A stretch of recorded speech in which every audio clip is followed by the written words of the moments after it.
Hi, my name is Rich. I use the he, him pronouns. You're watching my YouTube channel where I play amazing tabletop role playing games with friends.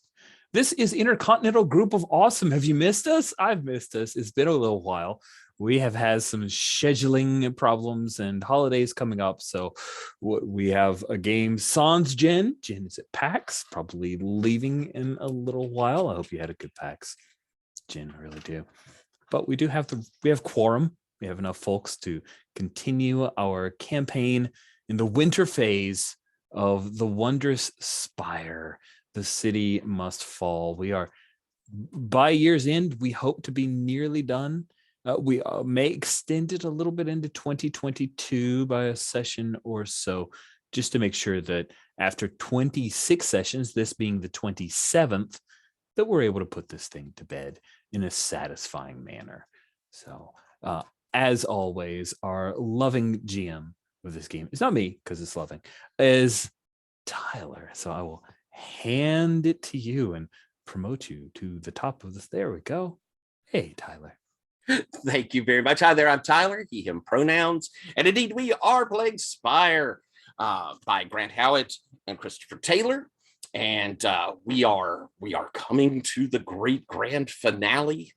Last time around, we had some pretty nifty things. Jen not with us this time, and it'll, we could kind of make some sense of that. We know that that she had gone out of town to have a very fateful meeting with someone quite important, and perhaps has made a deal, a dark deal, to shift up what is going to go on in Spire. And so with our little bit of we played with time a little bit in our scenes. I think that we had everyone sort of there for Sorden's quest, and I think Sorden's quest is probably we're going to really focus to finish that, but that's sort of a little bit behind where we are in current chronology, and Jen's character will have gone after that out of Spire, and then next time we'll hopefully be back.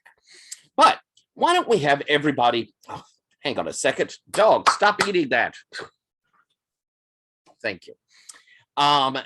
So we're going to go around, we're going to hear from our characters, and maybe if we can remember, tell a little something you did last time, and then I'll fill in some blanks once we've heard everyone.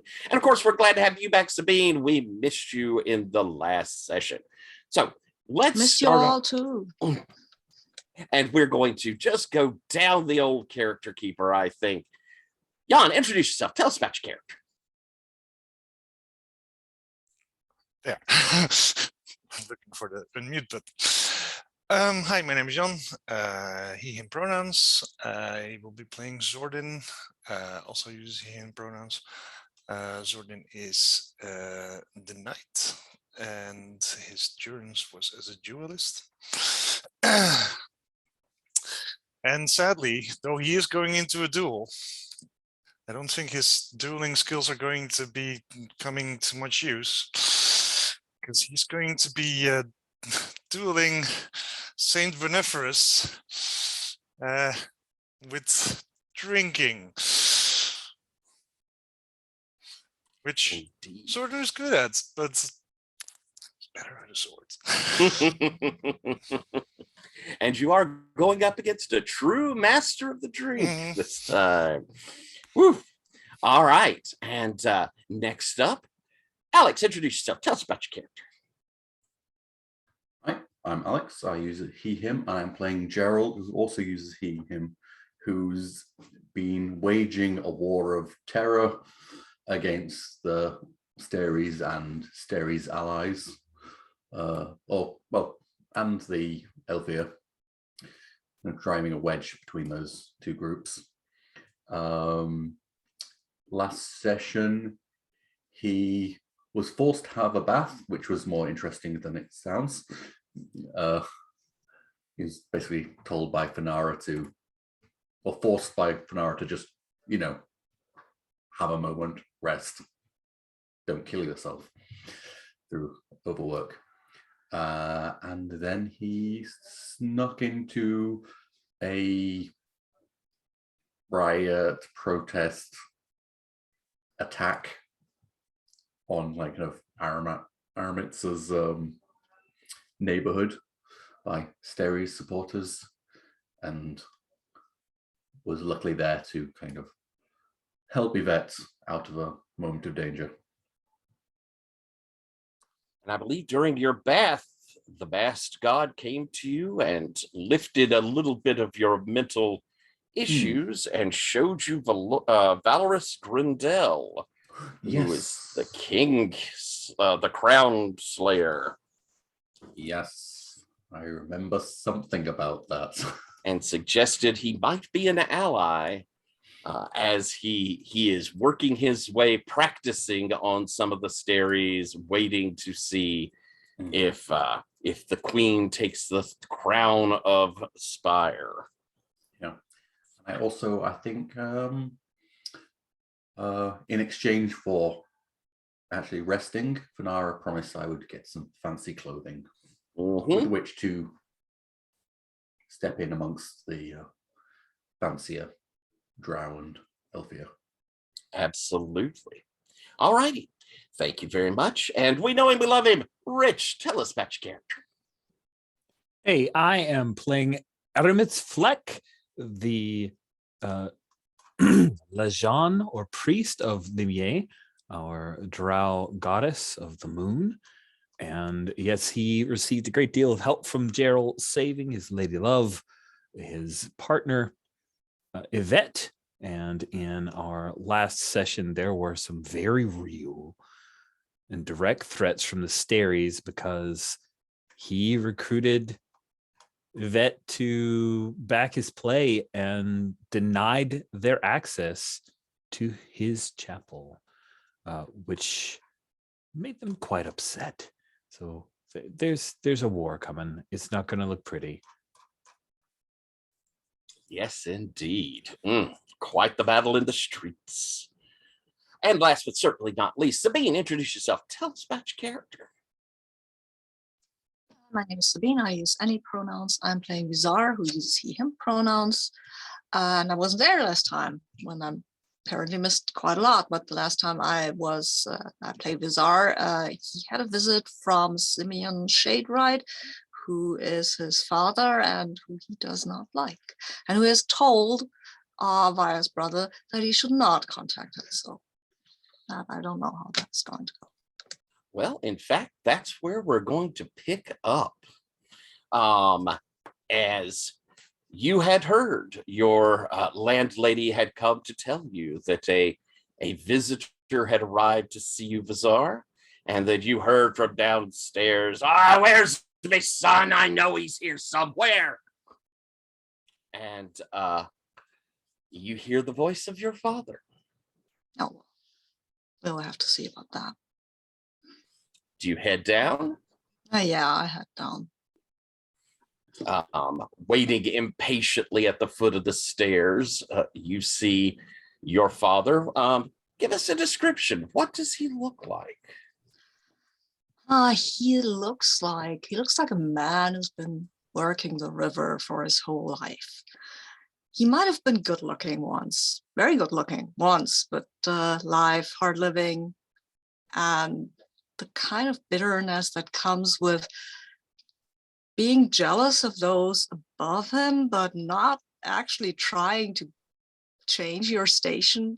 That has put some furrows on his face and on his aspect that are it's just a mean old man. Not for now. Or maybe, well, Drow don't age that much, right? So he's just, but he looks old. Even if he isn't that old, he looks like he's lived too much. I see. Yes, that makes sense. Hard living. And as you see him down at the bottom of the stairs and he's sort of stomping around, he looks up and, oh, my fancy pants son. Mr. Shaderide, I've told you before. I've told your son, I want nothing to do with your family. Ooh, la-di-da, Mr. Shaderide, am I? Ashamed of your old die. I do not know you, sir. You see maybe a moment, just a moment of that might have struck true. You might see a little pain on him there. Well, then fine. And then I'm coming, Mr. Shadewright, in your capacity as a writer. And what is it that you want? Shall we tell our business here at the foot of a stairway, or should I come up? Would you have your old man in your living quarters? Come up, do not make a ruckus. And he stomps up the stairs, kind of nods a little politely to the lady as she sort of in a prim way heads down past him.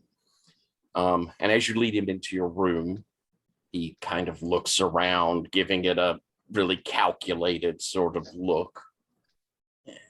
You seem to be doing well for yourself. I have. And I've told Simeon that I did not want you or him to ever darken my doorstep again. I do not know why you don't understand that I'm very serious when I say so. Your so brother. Speak your piece and then go away. Or you will find out what exactly I learned at the library. Your brother is why I've come. He's taken up with these Staries. He took their badge. I don't trust them. They've been down below, causing trouble, beating up people that ain't willing to work with them. I'm worried about him. Your instincts about the Staries might be the first intelligent thought that might have entered your head. You're right. They are not up to good. They will use them and chew them out and spit them out. But there's little that I, as a humble writer, can do about this. Do you expect me to go up against the Staries? Expected you could write something. Try to show what they're doing. They're taking people, decent enough folk, and they're turning them into, well, they're not even themselves.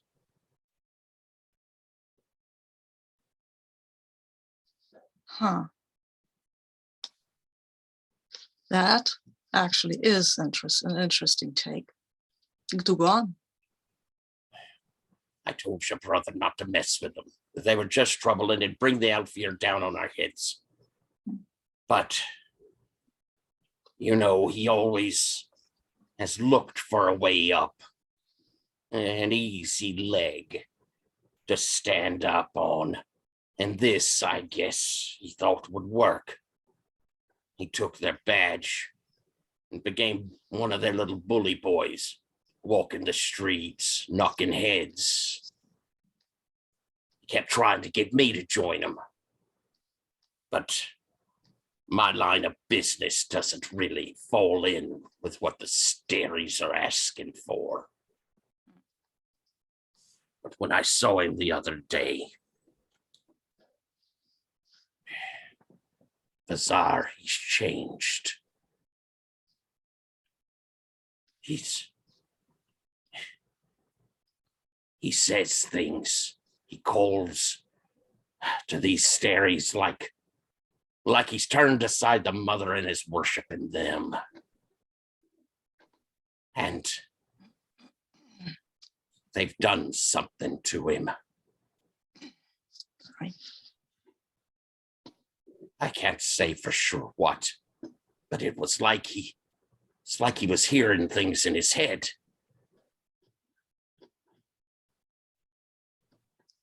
Yeah, Vazar's actually smiling a little at that, listening to the voice that he hears in his head. So it seems to be a family trait.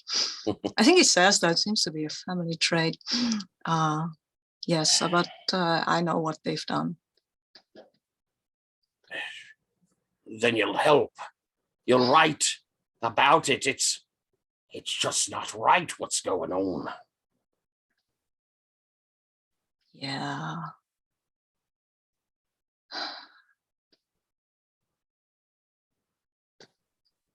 I'm thinking. Look, the Steries are not a good influence on the city, but they are Drow, not Alfir. So you've turned to them as well. Oh no, I have not. But I am not sure. I'm not sure what my way forward here will be. They're making a force that I think they want to take on against the Alfir. Mhm. And they'll turn Derelictus into a bloodbath if they do that. If you don't care for your family, do you care for the people you grew up with? I care for my family. I care for my sister.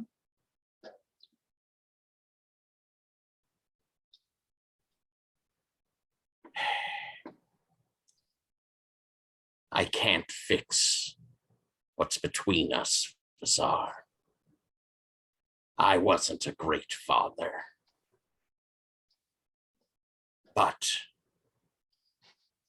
there's no need to take what I did to you out on your brother.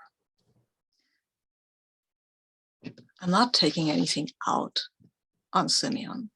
I'm just not sure what my path here is, because this is not easy. This is not a simple situation. I've read your stories. You write in the broadsheets and people take note. You've got a voice, Bazaar. Yes, and I will use it, but I need to figure out how. Because just saying, hey, look, things are bad in Derelictus, things have always been bad in Derelictus. People have never cared about that. We need something, I need something stronger. I need something that people will actually care about, right? Because that people are suffering in Derelictus is not, it's not a story. It's a way of life. You know that.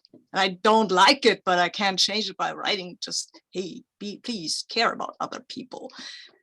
And please, because people will then say, yes, yes, terrible, terrible. And they won't do a thing. They're arming them. They're making an army down below. And if I write that, then they will send the paladins down and we'll have your bloodbath. They're probably right. Yeah, you understand why this is not, it's just, no, I need the people to understand that what they are doing there is wrong and dangerous without getting the people in Derelictus killed. It's not easy. Well, but I know, yeah. I came to tell you what I knew, to hope that maybe with all your fancy learning, you could do something. I will do something. I'm just not sure what. And I'm just not sure how I will spin the story. But I have not forgotten that I grew up in Derelictus. I'm not ashamed of that, but I do not want you or Simeon to contact me. Fine. I do not want this connection. You understand why? Very well then. But I will not. If I can do anything in what power I have, I will try to not get the people in Derelictus to be the punching balls for the Steries, to a cannon fodder for the Steries. Can promise you that. All right then.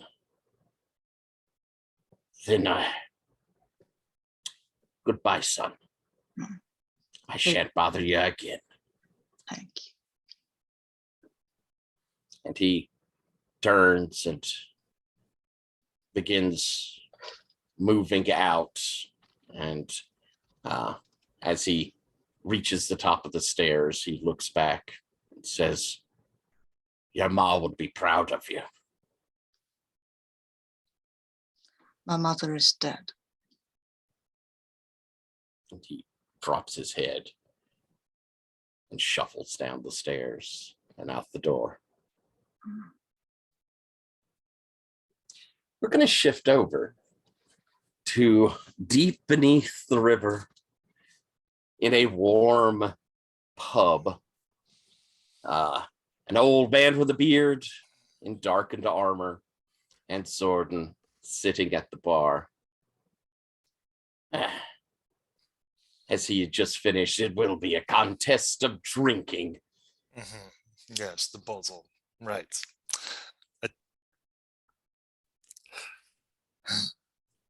I mean, I guess it makes sense. That's what you've... Is that what you've been doing? Yes, I suppose it is. I find that it used to dull the pain, but now it's more of a habit. Still, he reaches and grabs the bottle, and there's 2 shot glasses, and pours out from it a deep brownish red liquid, kind of thick. He says, "I led the orders to the best of my ability for a time. And then not very well." He reaches down to memories and slugs back his drink. And as he does, you feel yourself sort of washed in to this vision. And you see a younger him, his armor gleaming, and a Spire that also is younger and, while not gleaming, shows the signs of a more vibrant drow culture.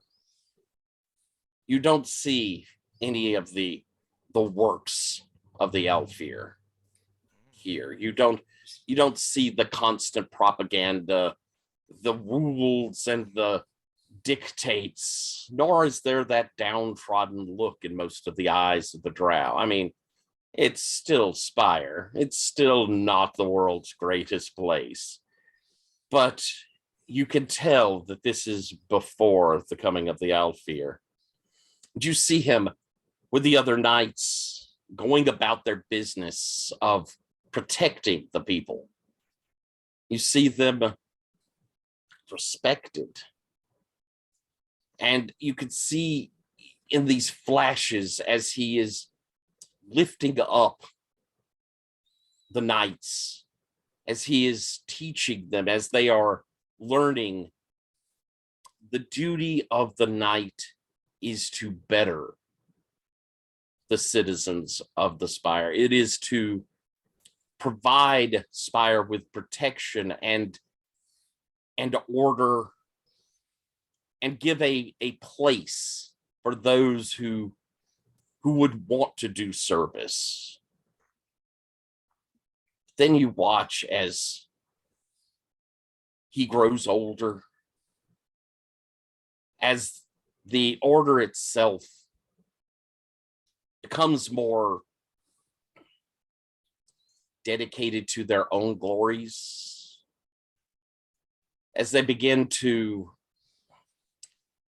I guess, take on heirs, but to kind of lord over their fellow citizens. And as this vision moves to an end, you see him in this bar drinking more, the knights around him leaderless, as word reaches that a host of the Alfir are on the outskirts of Spire. And as they come to him, what should we do? What should we do? He stands up and is so drunk he stumbles and falls. And we'll fight him. We're gonna fight him. But as he tries to struggle to his feet, the knights are in disarray. Most of them are half in their cups. And as they fumble with their swords and begin moving out to meet this threat, you can tell they are no match. And the vision fades as the shot glass hits the bar.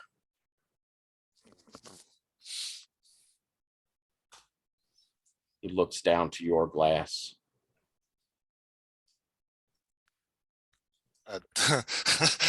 Like Sorden is already shaking his head and then realizes like, oh, I didn't even drink yet. And then goes like, well, I guess to memories, right? And takes the shot. And I would like to take an individual level bond with Saint Beneverus. You certainly may. So What? The next day. What piece of your past do we see? Actually, I think I'm gonna direct us a little further. What piece of very young Sorden before his durance do we see? Ooh. I think you see Sorden like with some other drow kids fighting with like sticks and pretend fighting, but like already playing the I think they like probably like playing at nights. But like the idealized idea of a knight, not the knights that we had when we were growing up. Mm-hmm. And then we shift from that vision, your friends and you, to you arriving at your durance and being thrown in amongst other young drow to begin fighting. Who is the first of these young drow that you are forced to fight? And what happens to them? It's probably one of the like from as you fade from the little kids fighting with sticks. It's one of those, and suddenly like it's basically fading from like fighting with sticks to suddenly fighting with swords, and there's the, well, we have to make it look good, I guess, and like then at some point like Sorin wins, and then it's like, I'll finish it. I'm like, but what? And we see that stick begin to move down as this vision shifts to the old duelist who taught you and was champion, and you being faced up against him to take his place. You could see in his eyes that he knows you're better at this time. He's slower, older, weaker than he was.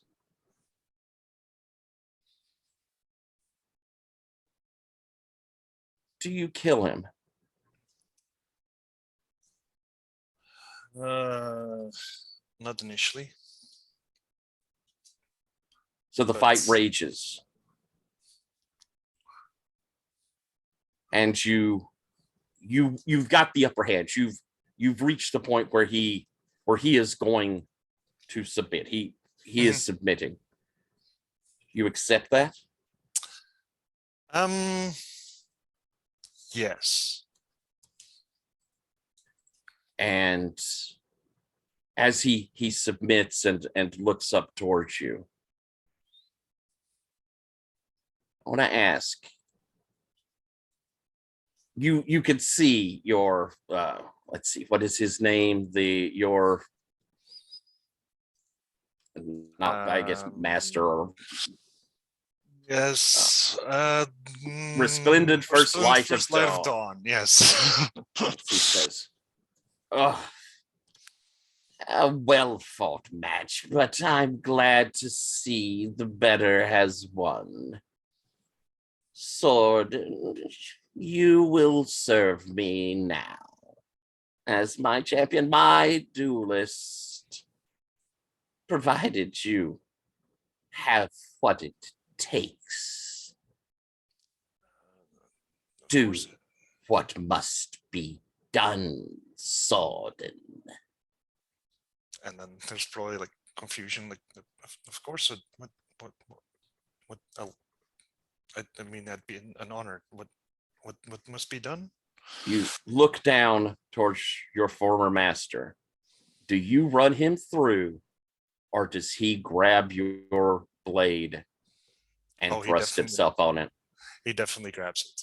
Like, because Sorin is standing there like, what do you mean, like, do what must be done? Like, you feel as he thrusts the blade through him, and he drives himself until his face is right at yours. And he says to you, "Never enjoy it, because then he will have you."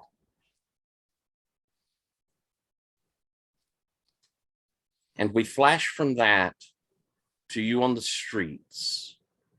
Who is it from the Kraken Bell that gives you a new home? ooh,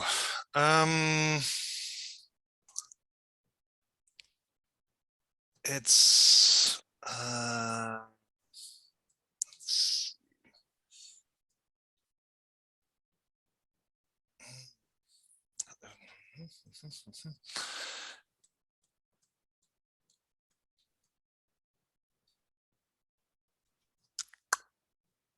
I'm trying to like we've established a few names of of the knights, but I'm blanking. We have like that that senior that is there, was there to witness. We have the guy you jousted with, who you made closer friends with now. I think it's the senior one. Okay. And yeah, like Sorin is not particularly in a particularly good state, but improving. And I think we see him kind of move over to you and, "Son, you don't look like you're doing well." Right.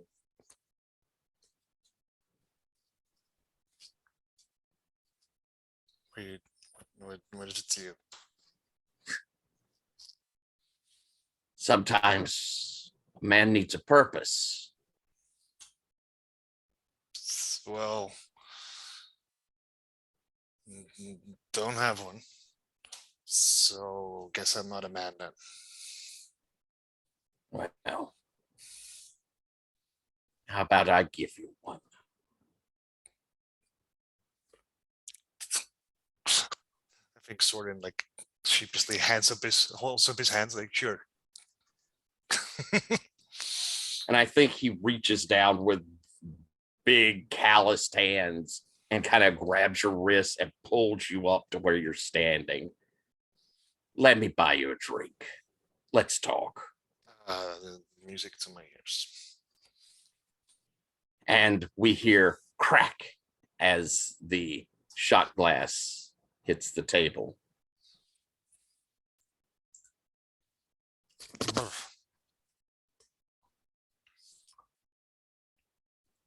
The old man smiles at you. "Well, let's have another." And he pours out 2 more shots. And we're going to shift scene. Aramis and perhaps Gerald. I mean, we could have this together. We'll see how we go. But I'm imagining this is after the big street brawl, and you have taken down the big mouthpiece, if you remember, of the Staries that was there, rabble rousing folks. Aramitz, if you remember that, yep. And Yvette has come back from the battle where she was fighting. And as she sees you, she will come rushing up to you. There are battered and bloodied people, but there's also this sort of sense of, we won. We drove them off. As she brushes into your arms and hugs you. What do you do? What are you doing here in the aftermath of this? Are you all right, Vet? Are you harmed? Did you aid? I was very lucky. It was a considerable fight, and I found myself away from our people, and I saw the handmaidens of Steris. They came for me. But one of their own, one that wore the badge, he came and he aided me. He said he saw the light, and she's looking around. Gerald, are you there? You want to be? I can be in the scene, yeah. Yeah, I think looking a bit because you kind of grabbed her and moved her away. Yeah. I think I stayed with her, made sure she got back to Aramitz. I think I'm still in character in the kind of doorway, or just around the edge of the doorway, and kind of that gentleman there. And she points over. Aramitz. Appear, maybe I do a little hand signal that Gerald taught me long ago, just to check in. Yeah, I can like scratch my head and like do the little hand gesture, and like, I mean, it wasn't right. Thank you. I had to step in. Of course. Thank you. I mean, she's safe here. Of course. As safe as anyone. Thank you, sir. I can't. You were very brave. Aramitz, I will go and tend to our wounded. And sir, I never got your name. No problems. Actually, what's my name? The character name that I had as a. I did have a name that he set up. Whose eyes hide fire? No, that's your Ed. No. Elfir. Desar? No. You've got a whole list of them. Yeah, there. I throw them out like. Oh, he's a Dinar. Okay. 131. And you say, and she says, well, I owe you perhaps my life. You will always be welcome.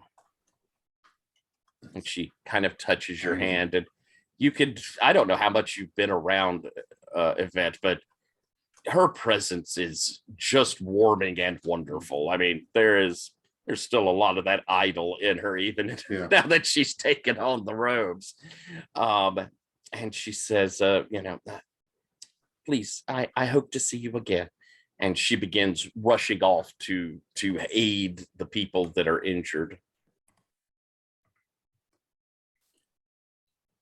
I feel like Aramitz might I think Aramis feels compelled to say a few words to the people, to give them, to reflect this victory and to hand it up to the goddess who made it possible. All right. So Yeah, What he's do you being say? a little bit of an opportunist, some might think, but he honestly wants them to feel the strength of what they've earned. So he walks among them, tends to a few of the injured, and then finds a place where he can kind of Les Mis stand up on something to deliver a speech, and he will decry Steres. Like, okay, it's on, right? The Steres, we have always suffered under the yoke of the Alfir, my brethren. We have known this all our lives. And the hope that the Steres brought to us, it was sweet.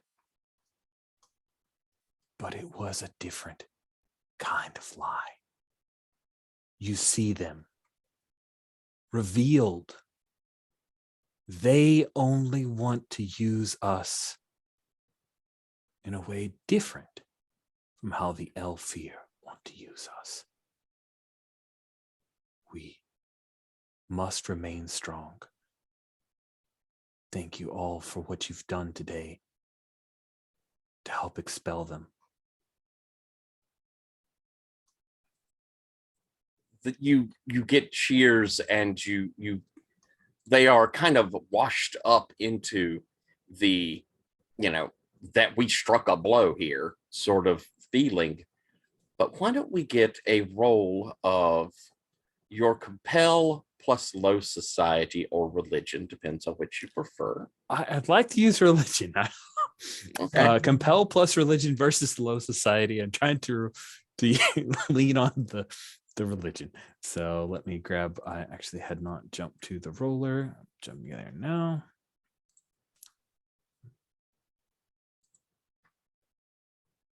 So I have, to double check here.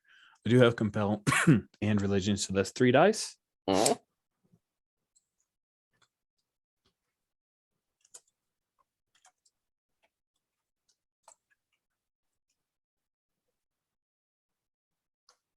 A 9 is my best. Oh, very good. They are cheering. You can tell that they are steeling themselves for what this is going to mean. They are recognizing that that this isn't the end. What is it you want to leave them with as like the thing of action to take, or the the message you want them to take forward? I think it's that we are a family, that this chapel, this community is a family, and we will stand together. So it's really, yes, glory to Limier, but through Limier, we stand together. All right. And you can feel them, buying into this, becoming a part of what you're saying here. And even those that aren't in your congregation, but are part of the neighborhood, are hearing this.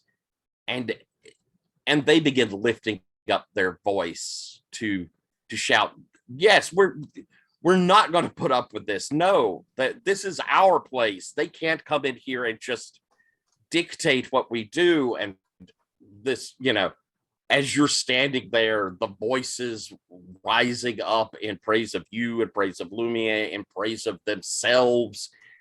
It's probably encouraging. It's probably, it builds to this kind of crescendo of real pride and excitement. Why don't you remove? Do you have any stress? You have some stress. I do.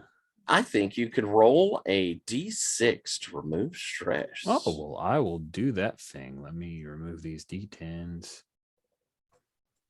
As you're helping those who cannot help themselves. Yes, I recover 1 stress out of D6. That's okay. Oh, That's you all can right. choose whatever you'd like. I think my And Gerald- reputation. Okay. And Gerald, as you hear this cheering, as you are a part of this, you recognize he's building an army. And maybe part of you realizes just how bloody it's all going to end up turning out. I think Gerald's been expecting that all along, really. But at least it might succeed. And as we hear the ringing of voices, why don't we take ourselves our first break? All righty, we're back. Gerald, we Yes. move from that scene to where are we going to find you? Do we want you to be I know that there's some talk of going to a fancy party where we might also have the czar, or is there something you'd like to do before that? I think I like the idea of the fancy party. Have some juicier two-person scenes. I think I'm there for work. I'm in fancy clothing, but I think I'm less of the schmoozing and more of the murder Batman. Oh, all right. So I don't think I did not know Bizarre was here. All right. Feel. And Sabine, you're wanting what would you like to do before the fancy party?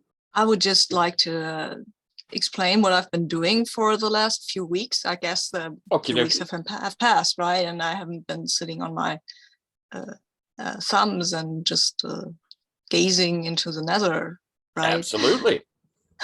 So this is just real quick. What Vizar is actually doing is he is writing a series about the Steries and what are the Steries up to?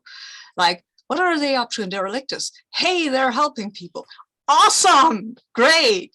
And this is the first part, right? That is great that somebody's doing something for Derelictus and the people, and it's nice to have someone from the homeland care for the Drow and Spire. This is the first one. And then the second one, it's still like, yay, Steries, but there are some, hey, what's this? Why is that happening? And it's kind of, it gets more critical, like, yeah, I want to love the Steries. I really want to, but some of these things are real shady, aren't they? I'm out just asking questions, though. Gotcha. Devil's advocate. Playing devil's advocate. I'm just, look, I wanna love the Steries. They're Drow, they're from the homelands, they're helping poor people.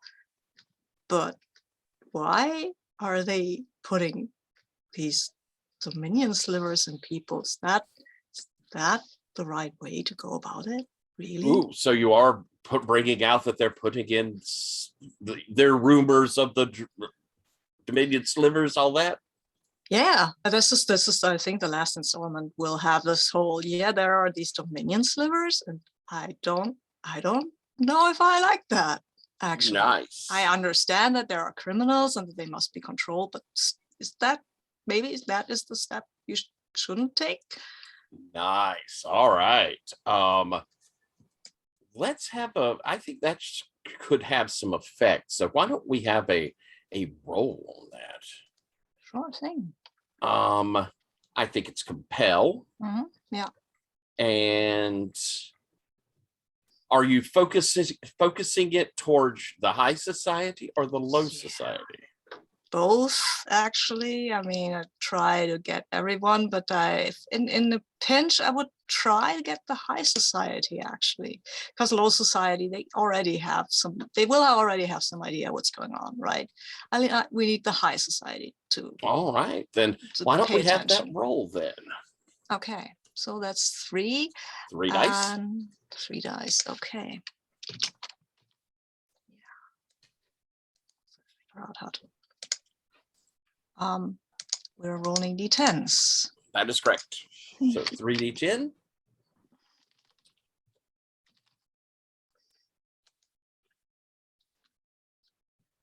Ooh, a There's a 10. 10. There's a 10. Very good. I think that this starts to get some, when you begin bringing up the like Dominion slivers and kind of, this very broad based, they're here, they're there, they're everywhere. That's super sneaky Pimpernel. But this is starting to bring it more to the fore than most people had quite put together. I think this expose is beginning to start getting some worries in amongst the Alfear of, we've brought them in, we've not really cared too much, but maybe we should be paying more attention. And I think because of it, I'm going to drop control by 1.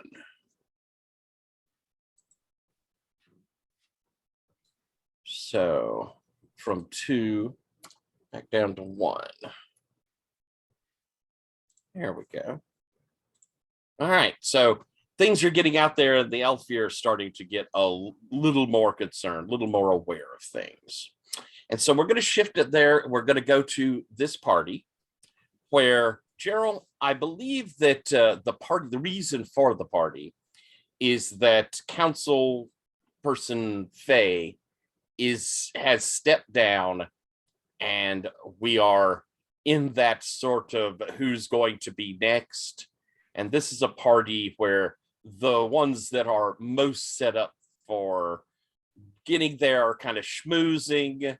We have some, we have drow nobles and people of influence. We have a few Elfear that are concerned enough with politics to be present. Really a lot of the energy is drow nobles who have enough popular support amongst the drow and still can schmooze the Alfear enough to be allowed to take the seat, is kind of our energy here. So I'll ask, who are you here to try and take down?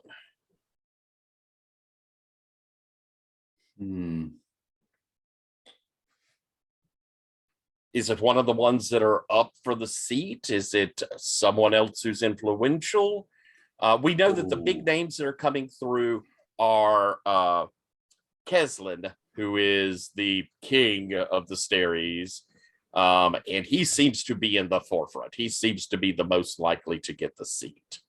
But there are another 2 or 3 around, including one that Vazar had talked of. Do you know what? One of these influential Elfear, because I would like to be an influential Elfear.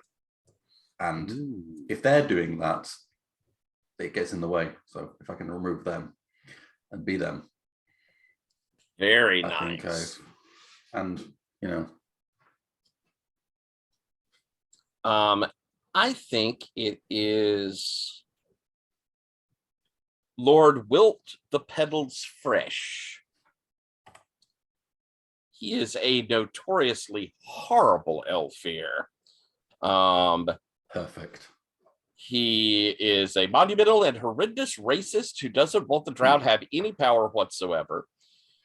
He spoke out against the appointment of Faye Erin and has considerable resources to help try and keep anybody off. And he's really, he doesn't like the Staries, but he doesn't like any drow. So that's your person. Yeah.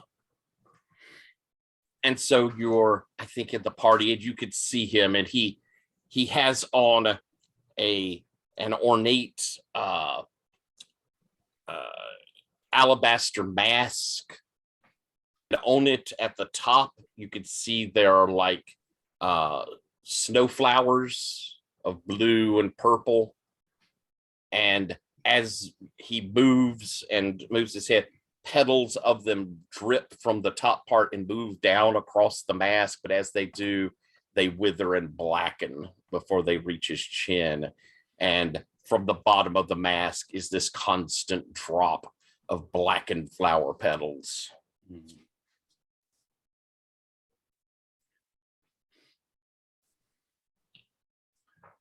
I think I like, at first would come to the party as a kind of mid-level drow, hanger on to one of the more important drow that have come to this, just for, I'm like, as I'm scoping things out, I'd be, you know, just making small talk with unimportant, less influential people. All right. And do we think this is when we see Bazaar, you're in your other persona, I'm thinking, right? Yes. Yeah, I am. Do we think this is when you see them, or do you think that it do you have something you'd rather do before we have that meeting? No, I'm just slumming it. Oh, yeah, for Gerald. Does he have something to set up before then, or would you like to go into encountering? I think Gerald needs, I think he's sizing up the target. He's going to switch to servant's clothing, a servant persona. Okay. To move in. And I think that your old acquaintance, Montague Valois, is also there. If you remember, he's the just really obnoxious. And he's off in a corner just bitching and moaning quite loudly about Keslin's buy-offs. And if I knew that loyalty could be bought that easily, I'd have been spreading my coins to all of these pigs earlier. Sort of thing. And as you pass by him, do we think this is where we see, what is the name? What is your persona, Bazaar? Portents of a Moth's Dance. It's not really, no, he never said that he was elfier, just talks like an elfier. And wears like a mask. And he wears a mask, of course. It is a mask made up of words. Portentous words, I imagine. And it has these blue lenses for eyes. It's just so you can't see that the eyes are red, but. All right. And Gerald, you see them standing there. I think I've switched to servants thing.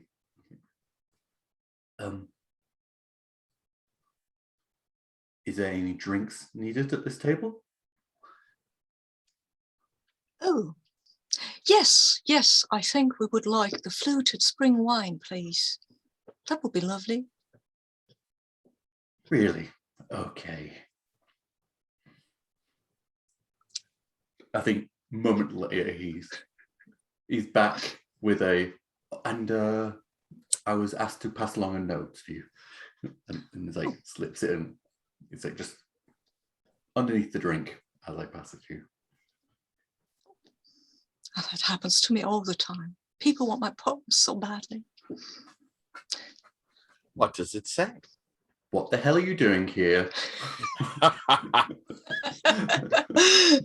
And then you could, I'm sure you can tell Gerald's handwriting. Yeah. And I'm just standing there serenely, like, and the sir to the obnoxious guy, the loudmouth. Yeah, whatever isn't disgusting, and bring me 7. Straight away. Forgive me, I have to powder my nose after receiving this quite raunchy message. Of course, Portent, of course, Portent. Excuse me. And Portents of Moth's Dance will saunter away towards, I think, some place where you can do things in private. Quiet alcove. The place is full of them. Yeah, one of these.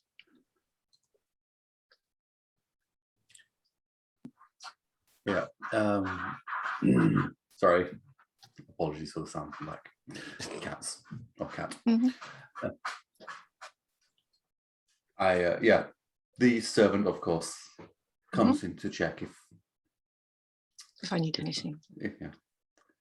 And a slight glance over the shoulder and what are you doing here? My dear, I am a poet. You know, I can't get published as a bizarre in some of these magazines, so I'm doing my thing. And also, maybe I will make the acquaintance of the Starry's boy who likes parties. Why? Well, What are you doing here, I might ask? I haven't seen you in a while.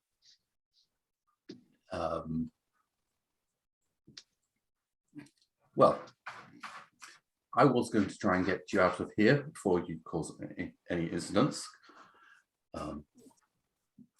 Because quite frankly, it's going to be a bit dangerous here. Quite frankly, it's going to be dangerous here quite soon. Oh. Well, shouldn't you leave then? If it's going to be so dangerous, I wouldn't want anything to happen to you. I'm not going to convince you to leave, am I? Not unless you give me a better reason that it's going to be dangerous.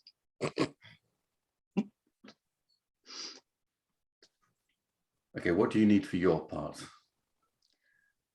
I have what I need for my part. I have my beautiful mask. I have poetry. Is there anything I can do to help you with? Calculating my head. One moment. I come back with like a dark red drink. The one with the petals. Mm-hmm. Falling from the mask. Yes. Spill this on him. Okay, I can do that. All right. And so, Bazaar, are you going to go and do this little task? Oh yes, I do. I'm going to do this little task. I will saunter onto the floor, walk off, and suddenly see a star out there. It's rare, quite rare. And in seeing that star and in following that star, I will totally stumble over this petal fellow and spill this drink on him and apologize profusely. Why don't we get a deceive plus high society to make this look like the accident you're hoping for? Okay, well, I don't think a flattery comes into this, because I'm telling him he looks so much better with red on his. It's probably not, but well. Let's see. Oh, it's an 8. All right, no fallout and a success. So, or no stress and a success. You have sullied my robes. I apologize profusely. I did think I saw a star, though. Look at the patterns this makes on your robes. They are exquisite. Even through the mask, you can sense that there's some anger there. You are the... If you come, sir. Yes. I will. If you come this way, if it is your wish, I can have you cleaned up in a moment's notice. Just I will follow the star. Stars I turn. He looks back at you and says, "Never interrupt when I am speaking, creature. Now take me and let us clean this up before I have your skin flee from your back." Of course. So my apologies. I will speak no more.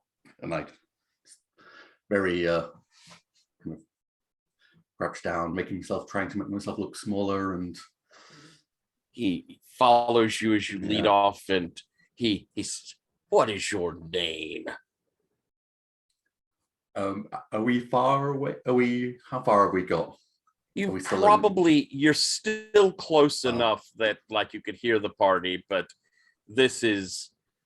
you're getting off to somewhere private. Yeah.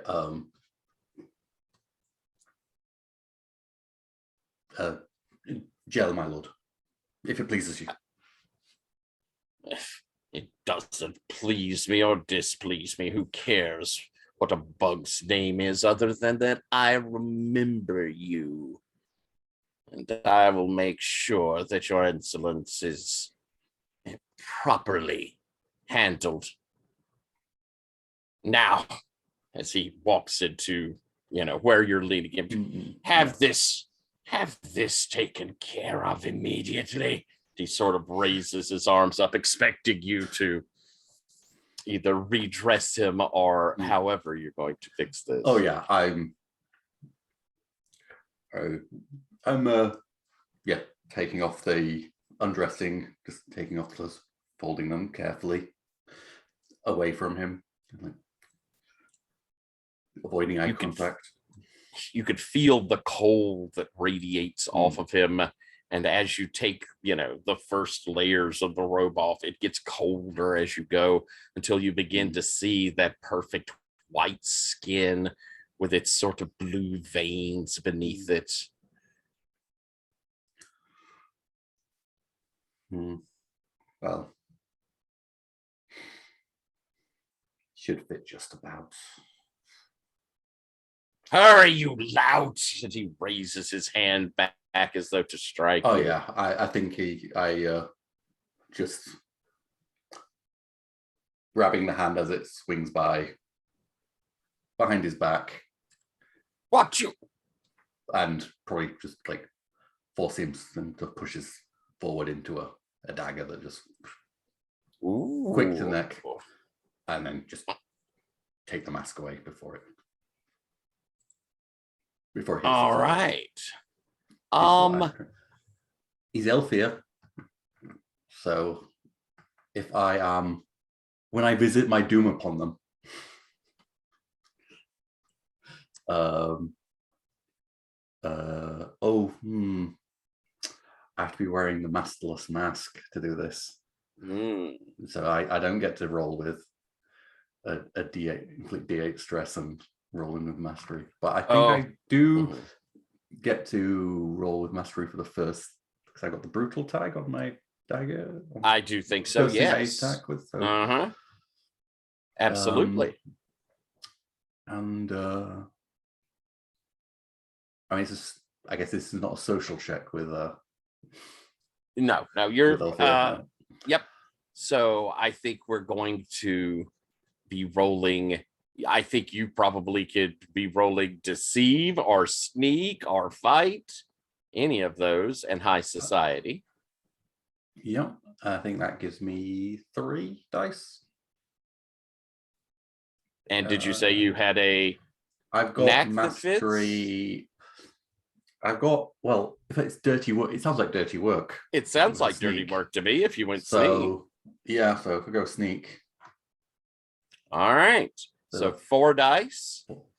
And we're really, you're not going to have to worry about killing him. You will kill him.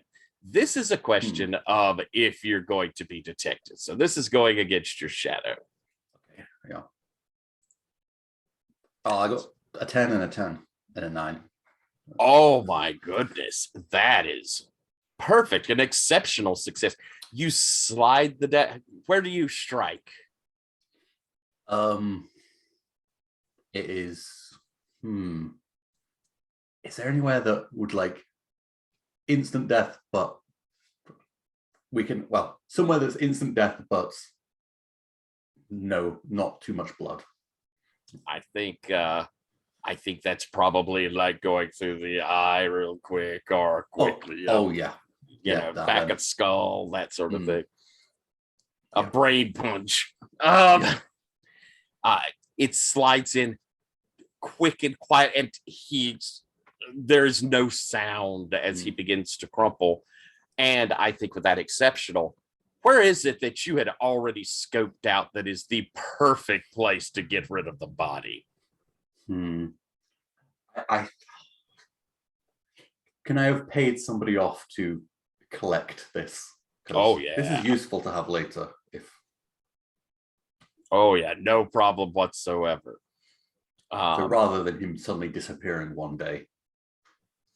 I think we see a couple of people in servant's livery just sort of almost materialize quietly from a side door. And Blake.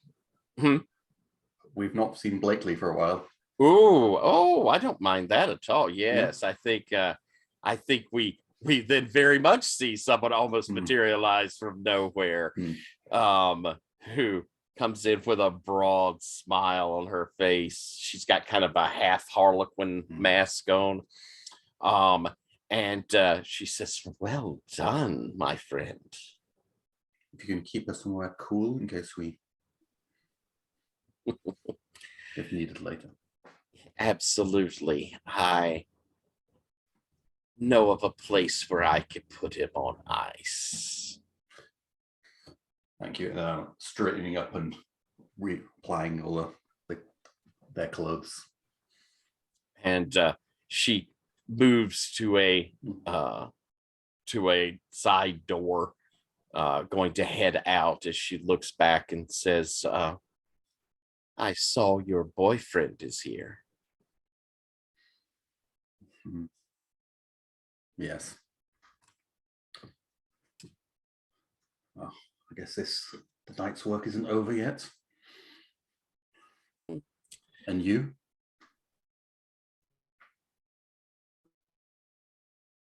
This thing. Our master has a little task for me.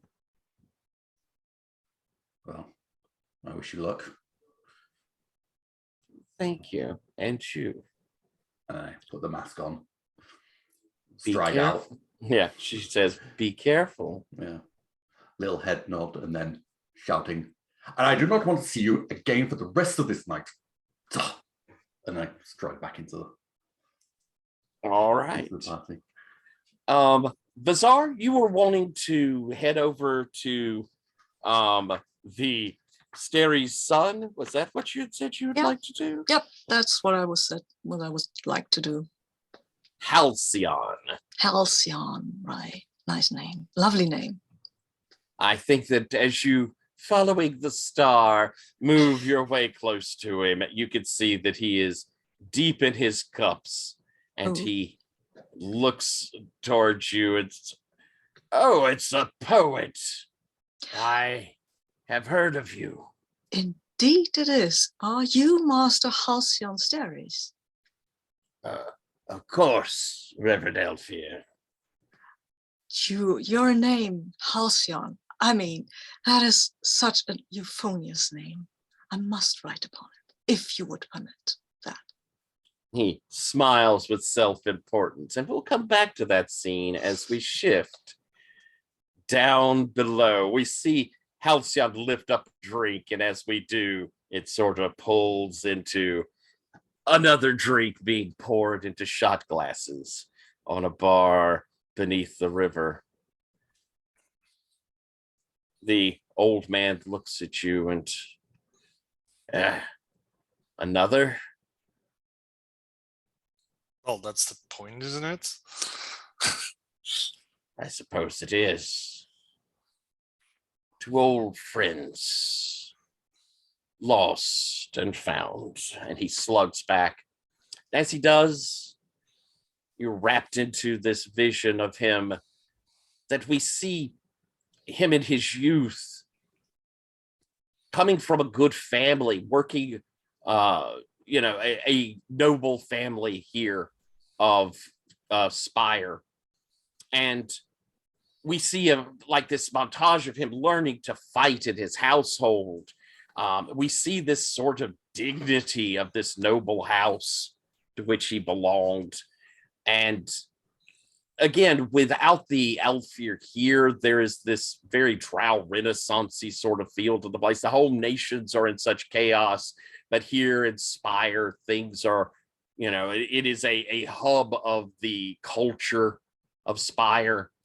We see him playing with other Drow boys and girls, learning to fight, we see how he is well outstripping them. He is a clear savant of fighting.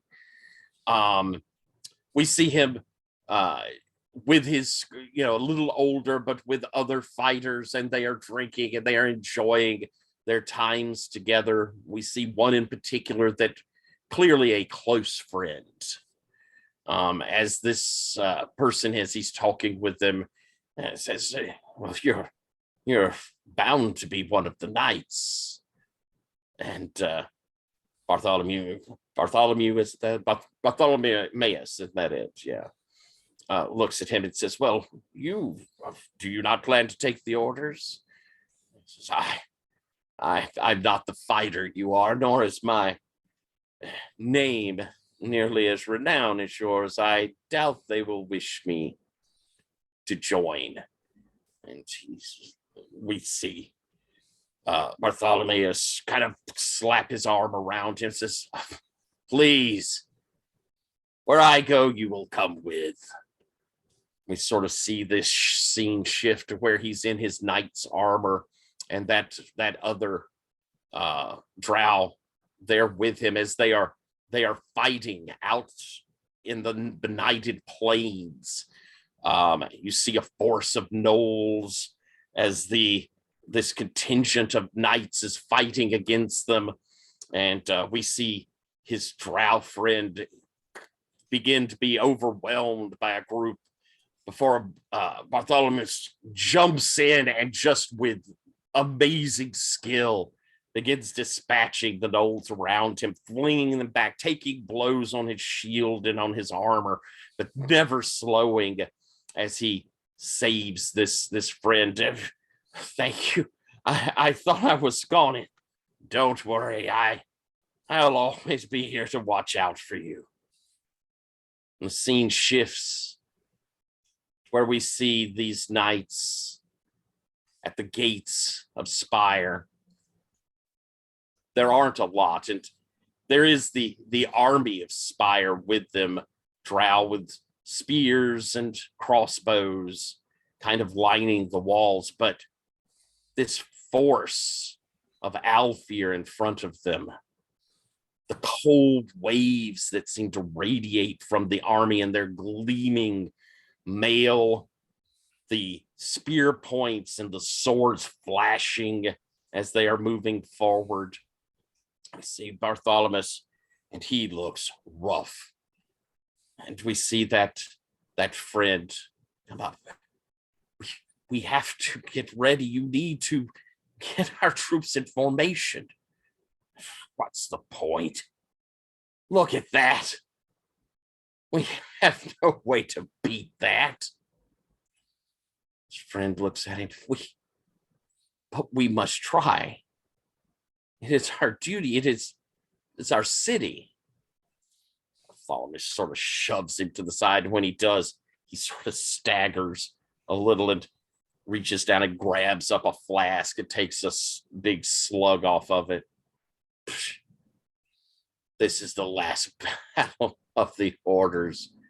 What can I possibly do against them? And he watches as this friend with a dismayed look on his face says, I am not willing to wallow like you are, Bartholomeus. And he turns around and rallying the knights, they charge forward into battle. As Bartholomeus takes a few steps forward, then looks down at his flask, takes a slug, and begins walking back towards the river. Clunk, as the shot glass hits the bar. You could see real pain and tears in the old man's eyes. And this time, Zordon is not taken as much aback by like the first time he was like, "What the hell just happened?" Now it's like, right. So this is how this goes. He sort of just goes like, right.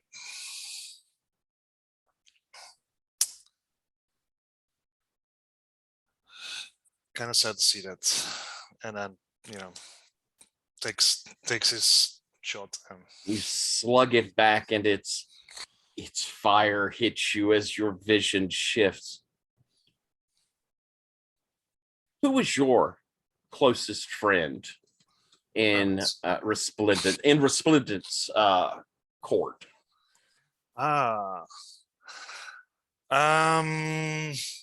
It's a like a very low like it's really just a servant.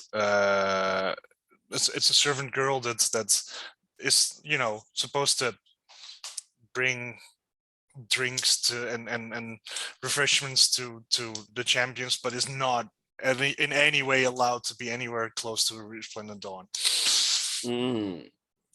Is there a romance, or is it just a friendship? It is just like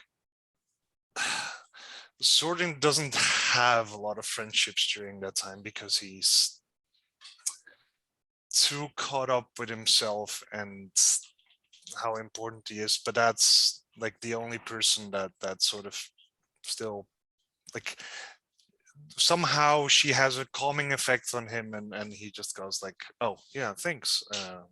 And like it's not romantic, it's just like, yeah, hey, appreciate it. I think we see her bringing a cup to you. I think you are perhaps sweaty, a little winded. It's clear you've exerted yourself just prior to this. She says, Zordon, will you take refreshment? Yeah, I kind of need one. Are you all right? I won, didn't I? That wasn't what I asked. Damn it.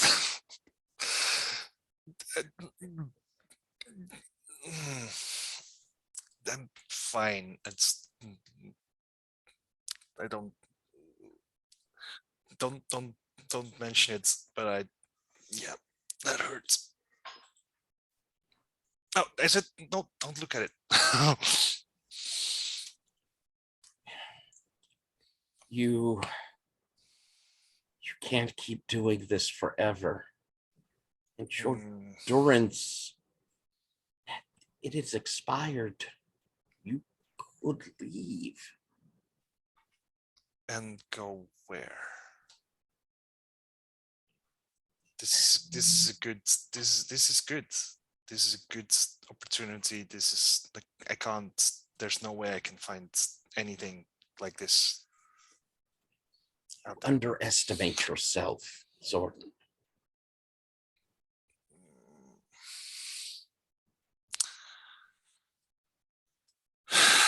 No. I'm playing my strings.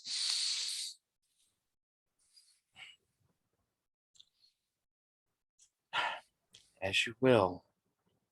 I think we shift from that scene to what is it to draw Resplendent's ire? And how did you send her? Sorry, I missed that. The last bit. What did she do to draw Resplendent? You're still cutting out. I'm getting an unstable connection notice too, which is unusual for me. Let me drop a few things here and see if I can get it a little better. Seems good now. Yeah. A whole bunch of crap up. There we go. Okay. What did she do to draw Resplendent's ire? And how did you get her away? Send her away to avoid the punishment that was coming. The thing that she did to draw his ire was very simple, just like got slightly too close to him. Like was supposed to keep at least 6 feet away and stepped within 5 feet. I'm like, and we see her in a frozen cell where she has been sent. And I think when you see her, she's shivering, and more than likely will be left there until she freezes to death. What do you do? I think I think he probably like he knows a bit. He knows a few of the guards as well, because some of the people who come up out of that dungeon still have to prove their worth, and Mhm. and I think he's just first having like he has some drinks with one of the guards outside, and basically goes like, let's initially like, let's can we like, hey, I mean, it's fine, don't worry about it, and that's how he finally gets to actually talk to her. Soren, you shouldn't be here. Well, neither should you. I made a mistake. That's not like it's not. That's not a mistake that should put you here. There's nothing to be done about it now.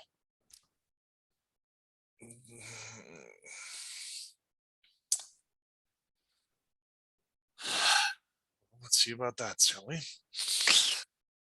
Soren, don't. You will get in terrible trouble. I'm not worth that. Shut up. Get back. And I think we see you move towards the door as it shifts. And I think we see you on the docks with her getting onto a boat. I can't thank you enough. You've endangered yourself from me and your position. Don't like just get out of here. No need to any of this. Just Soren, don't go through your life alone. You deserve to have people who care about you. And know that even if it's not here in Spire, there is someone out there who does. maybe. But not right now. Get out of here. She turns and moves up onto the ship. As we shift to you in a drug-addled haze. Tell us, and you could, if you wish, you could bring in Aramit's for this, but Oh yes. what Absolutely. is the scene of Aramit's and Sorden first meeting? I mean, Zordon is completely high on what was the drug again? I don't remember. Godsmoke. Yeah. And like I think he's like sort of like relieving himself against the church or something like that. Like hand against the wall and like. And then, yeah, Aramis comes in. Aramis does so like pull the hood back. Well, hello there. General Kenobi. Sorry, I had to. I can't Yes. assist myself. You're Zordon. I recognize you. Mm, mm. Lost a few stin on you. Uh, I guess I didn't have enough faith in your abilities. what? Who? He Who are you? reaches up and he gently puts his hands on your face. Says, brother, Nimie guided me to you. Right now. Then there's like this. Who are you, though? I'm sorry. Ermit's Fleck. It's a pleasure to meet you, my friend. Why? Because Lin Mie guided me to you for a reason. And I have faith that we'll find it out. Together.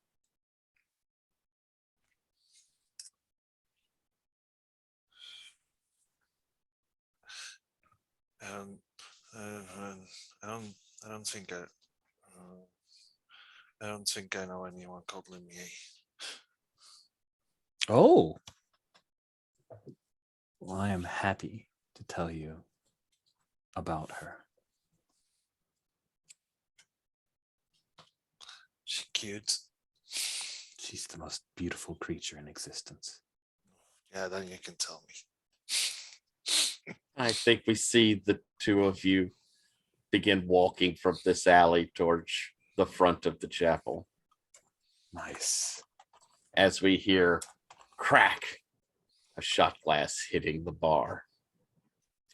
The old man sort of nods. What look is on your face, Zordon? How do you this revelation, this moment? I think he's definitely like biting his lower lip and like that like the he's come like through all the drugs and drink, he's pretty much like forgotten about the servant girl and what she said, especially like what she said when she left, like and that's suddenly like that's like right, okay, that came back. The old man, through kind of the remnants of his tears, smiles and says, well, shall we have another? And he reaches for the bottle. And we're going to shift. Vazar, I think we're going to shift to you for a moment here to get you with Halcyon. Halcyon. But I think I want to keep us up a level to find out what you're wanting to do rather than interaction with this drunken Althir or drunken drow noble.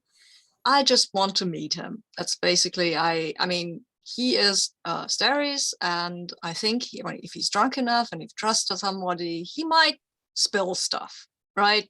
Stuff that he probably shouldn't spill. Now, I took, of course, not the everybody's got a secret advance, but the other one. But still, I think if I can get him to trust me a little, then he might spill stuff, and maybe I can ask questions if I know stuff that to ask him, which I would need to connect to Gerald and Aramis for. But this is the first time, just to get him to know me and know that, oh, this guy's okay, and I can talk to him and all right, like that. Why don't we go with you could either choose, I think, either compel or deceive. Compel would be you're trying to kind of talk him into trusting and, giving this sort of, pointed drawing out of stuff, as compared to deceive, where you're more trying to, we can be friends, that sort of thing. I will say you're in a good position because, of course, you're at least sort of perceived as possibly an Alfir, certainly a top end person. So he's happy to have that sort of person around him. If it helps, I would like to be strategically obnoxious. Nice. All right. Thank you. Yes. Okay. Yeah, I think I go with deceive because then I can use flattery and All right. and I will flatter the shit out of him. And I will.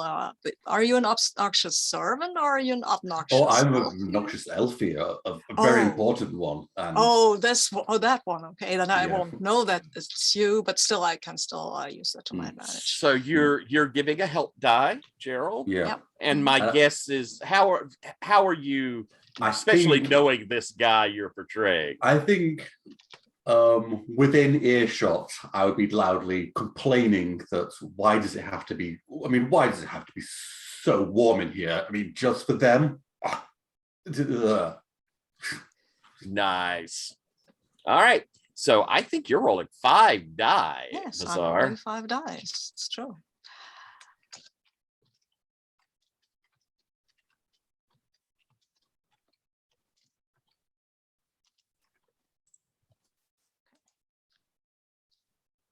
See how that goes. Wow, it's 2 1s, but it's also 2 10s. 2 10s. Oh, an exceptional.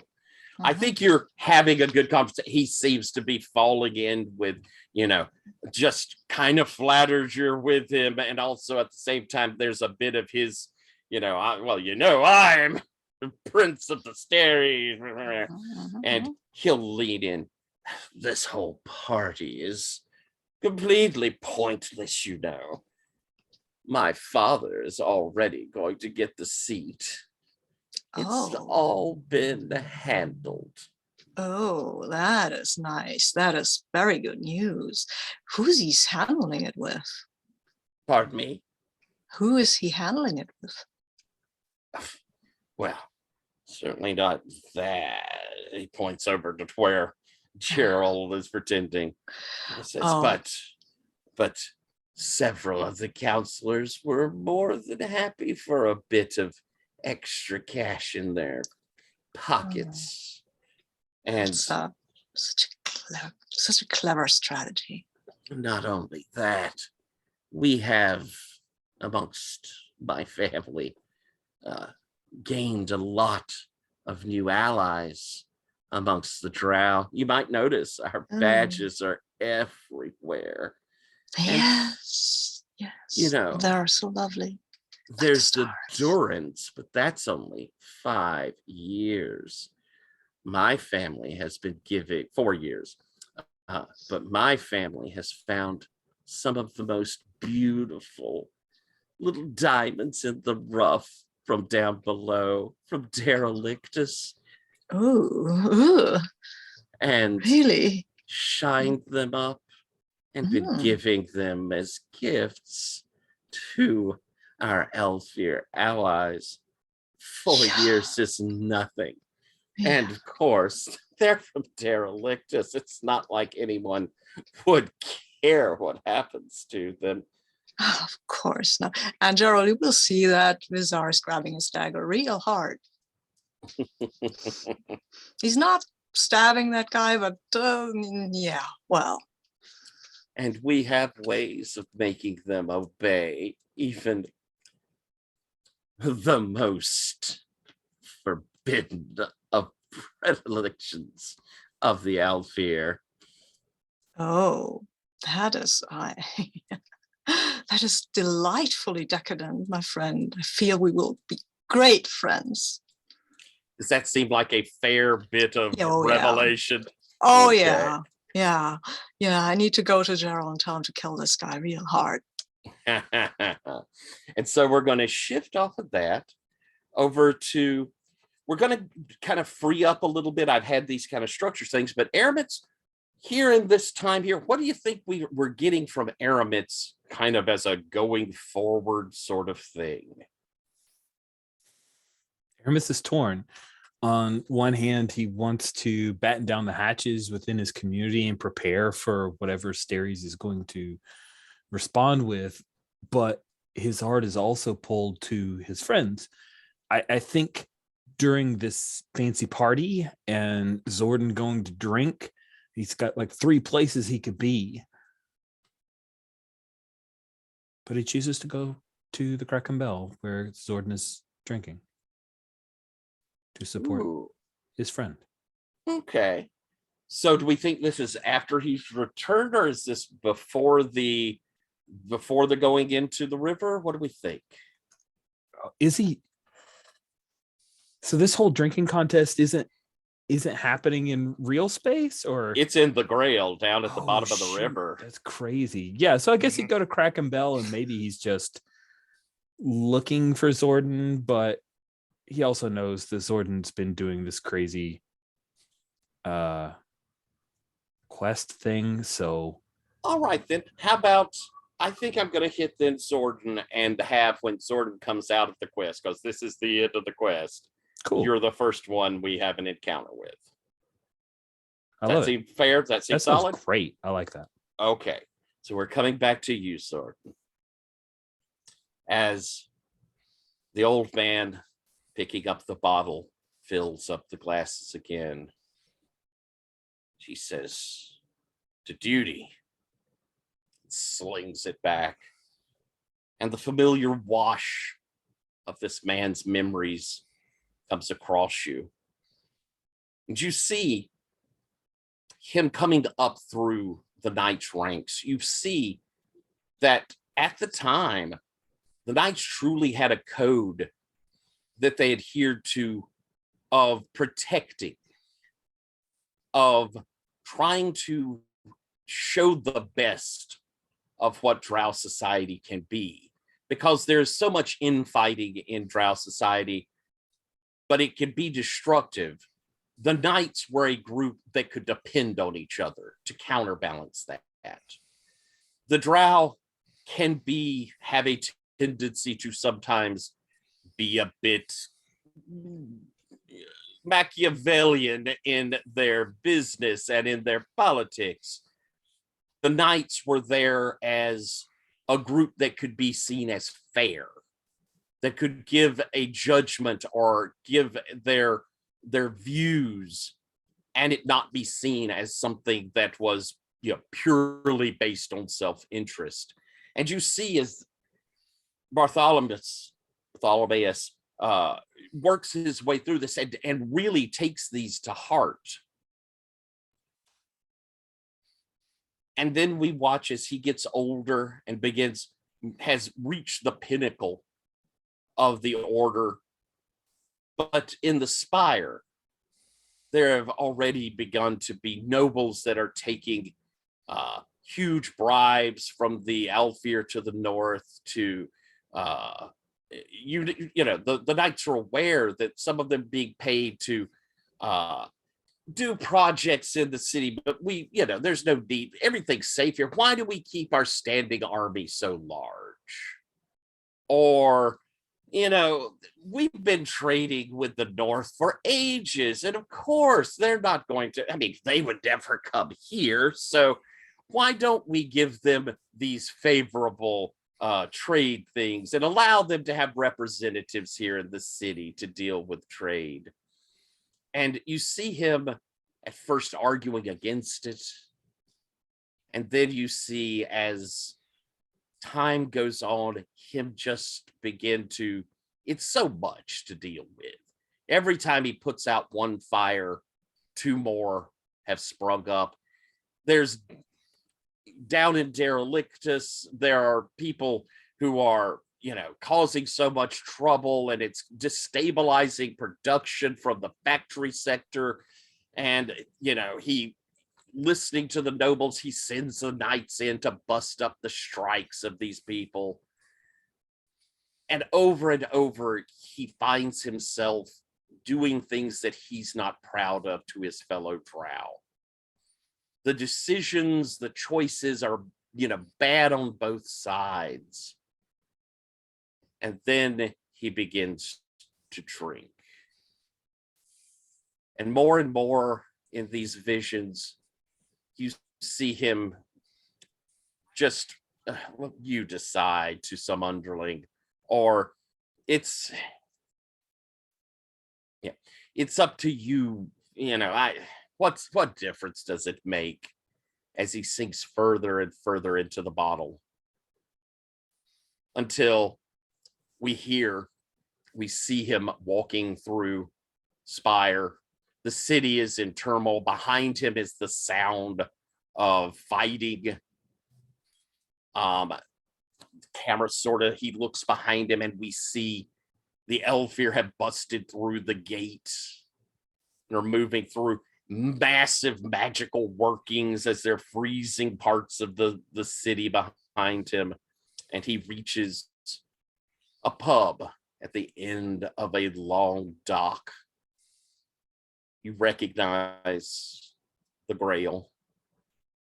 He looks back again, and you can see up and down the river the white swan ships of the Alfir coming into the docks and raiding in their troops, freezing those that would fight against them, calling in, summoning in these monstrous sort of spirit beings, terrorizing the people. And for a moment he stops and reaches towards his sword, then turns back to the bar, opens the door, and inside you could see the people there. They're, actually most of them are like getting weapons. You see them rallying themselves to go out and fight for the docks, and they're, Sir Bartholomew, thank goodness you're here. We're ready to throw them back.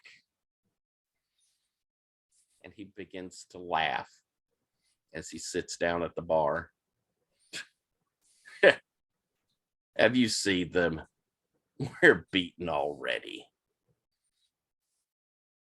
And the people in the bar look shocked and surprised as they begin running out to try and fight. He picks up a bottle, and from outside we hear screams and battle.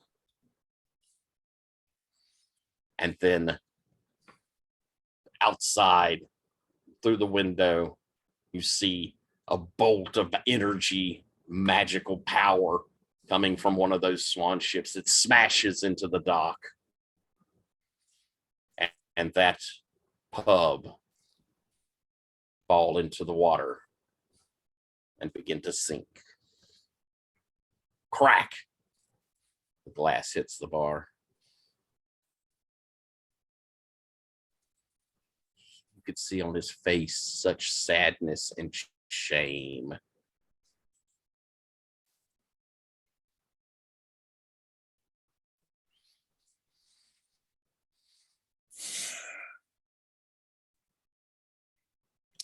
This may be the most bitter draught. Will you drink? Yeah. Yes, I will. You slam it back, and it is bitter and heavy. And your vision shifts.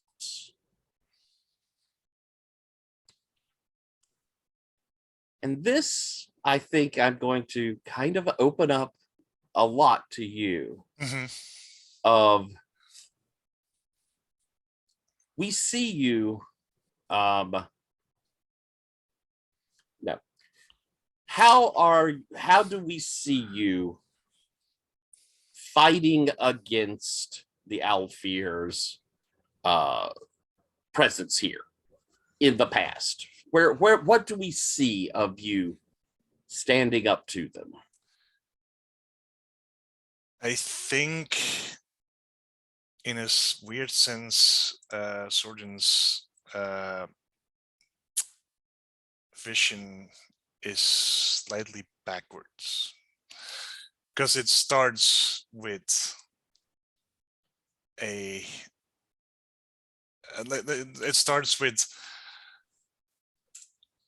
having to do duties for it initially starts with having to do duties for the knights, and just like it starts with having to do missions for the ministry, where Jordan is just like, he's not very good. Like it's good that he's strong, but he's not reliable.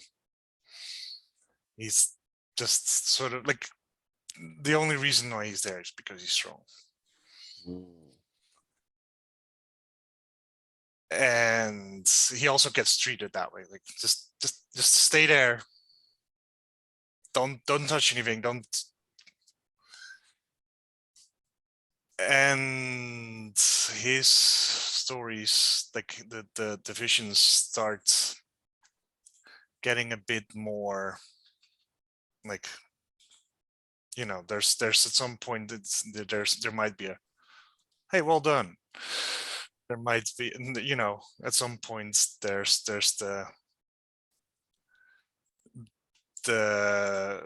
his promotion to being being sworn in by the Duke. His promotion to Knight Admiral, and like it's basically, it's kind of follows an inverse in a sense of what the Saint had. And you know, initially, and then that ends with like his like a vision of the the Holy Trinity tasking him, and him like swimming down with no hope of survival, still trying to dive into the murky waters, even though like he's no way to survive that. Like that.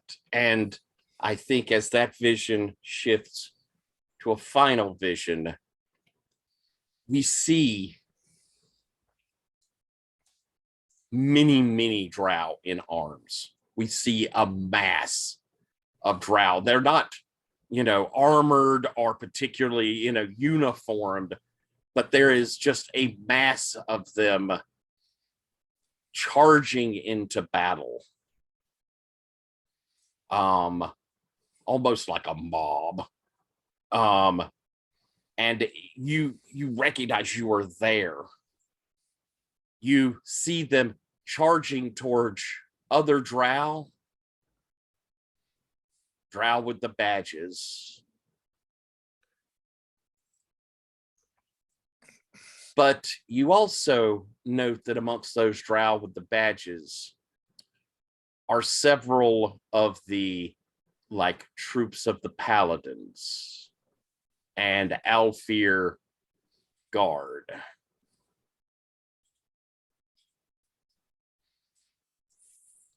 And beside you, you hear that chorus of three. Will you take up the sword? Will you defend your people? Will you bring light to the benighted?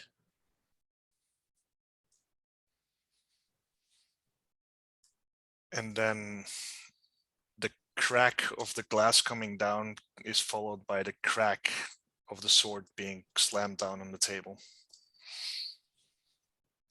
The old man looks at you and says, I think I've had enough. It's time for me to go. He stands up from his stool, and you note that his armor isn't quite as dingy. And the haze that's been in his eyes seems a bit to have diminished, and his eyes are clearer. He reaches up and undoes the clasp on his cloak, kind of lays it down on the bar, takes off his sword belt, lays it there as well. So, I think I have places I should go. Take care of them. Grandmaster Sorden.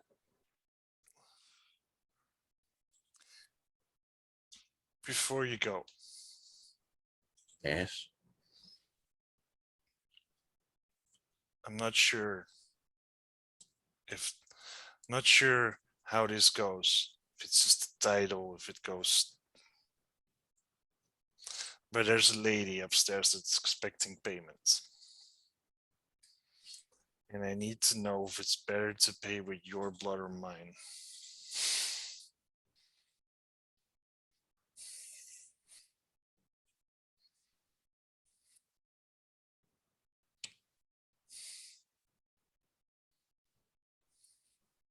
Do you feel that it would be better to give her the past or the future?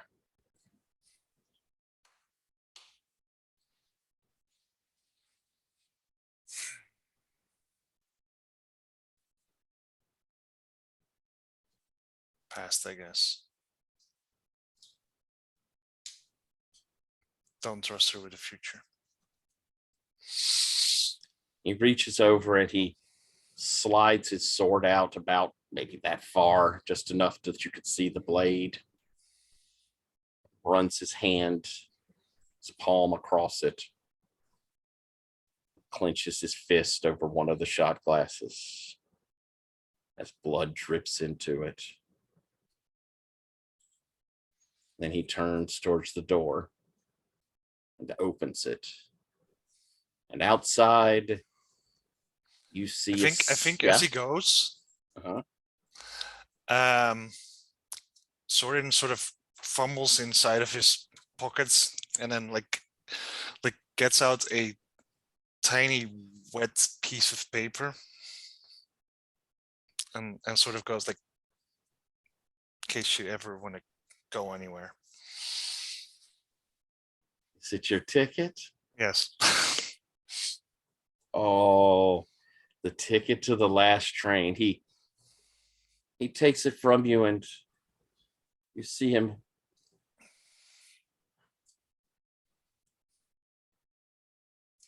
As the Grand Master goes, so goes the order.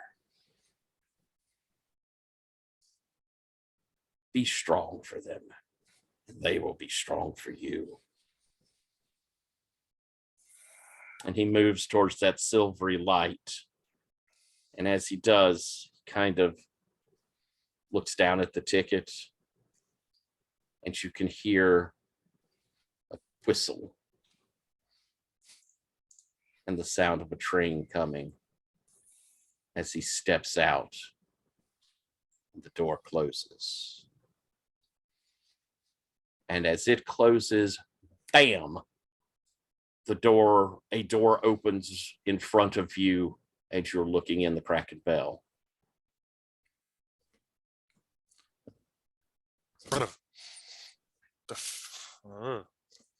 How? What? Aramis, you see Sorden standing in the doorway. There are very few of the knights in at the moment. It's, for the most part, they're out doing, kind of preparing this, getting the knights together sort of thing that had been asked of them before. So it's pretty quiet as Sorden stands there. I assume Thyrsa's here too. Does that feel makes right? sense to me. Sure. Yeah. I think she'd probably be sitting there drinking and waiting with you. Yeah, I like that. So we see Sorden. I gently nudge Thyrsa to draw her attention. I stand up.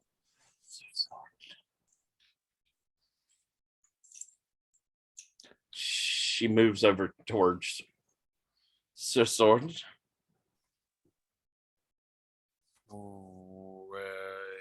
What's You've been gone for over a day. The witch said that the spell had passed. how did it get here? I don't know. How did you get here? Are you all right? There's like a yeah. She looks over towards you, Aramis. Have you come over as well? Yeah, I mean, he still looks fucking hurt. No, make no mistake. He's still very hurt. You look like you've been ridden hard and put up wet, Zordon.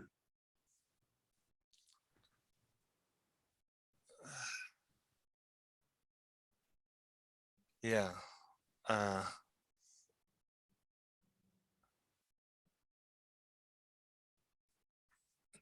It was a ride, I guess. I'm confused though, but I think it's done. At your side is your new sword, and you find that underneath your arm, kind of in the crook of your arm, there is a cloak. Which is like, oh. Which, and then he holds it up and it's like, what? Oh. What's that? Yeah.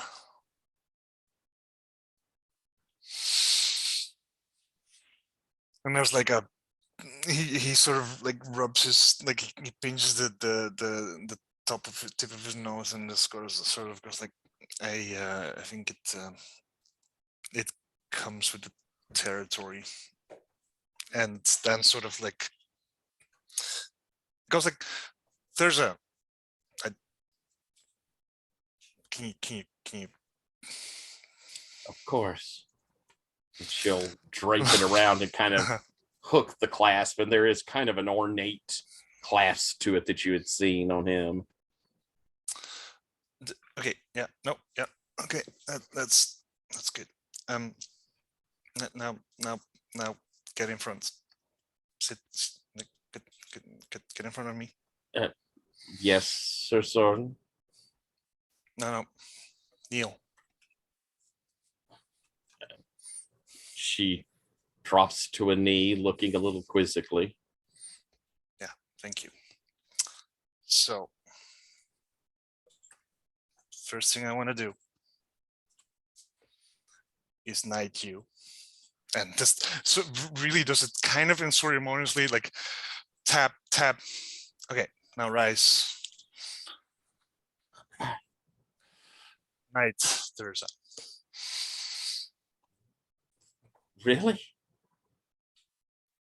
Yeah. You see her eyes sort of tear up a little. I will try to serve with honor. I mean, you don't even try. You just do that all the time. It's annoying, really. Honestly, Sorry, Sir Sword. It's a good thing, I think, but it's still annoying.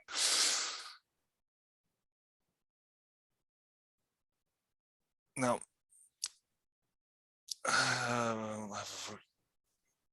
ornaments. Yes. I don't know how I got here. I'm guessing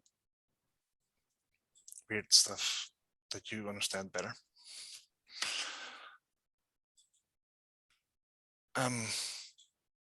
Now what?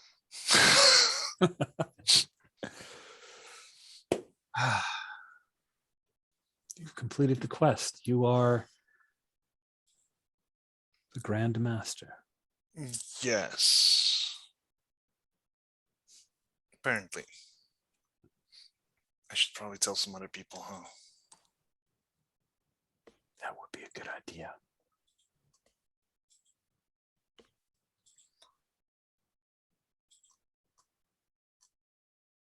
I don't know if it's going to be that easy. I think you've done the hardest part. Everything else will start to fall in place. I need some pointers on the pomp and circumstance. Oh, that's not my area of expertise. Bizarre is well read on the subject, and Gerald has pointers. Don't worry. No, I don't know. Sorden, what is the first tenet of the Reformed Knights?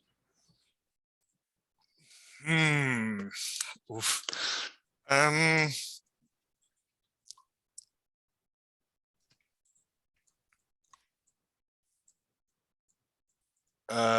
Protect those that's are weaker than you.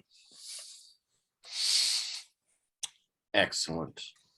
And there is a bit of a noise outside. The door's still open. You're pretty much still at the doorway. And as you turn back, you can see that there are knights, Kraken Bell knights, but you also see blind serpents. You see orders, other orders kind of coming this direction. And as you turn around to look at them, that old master here of the Kraken Bell looks at you and drops to a knee. And behind him, one after the other knights do the same. And I think that's where we're going to end that scene and probably pull to the end of our session.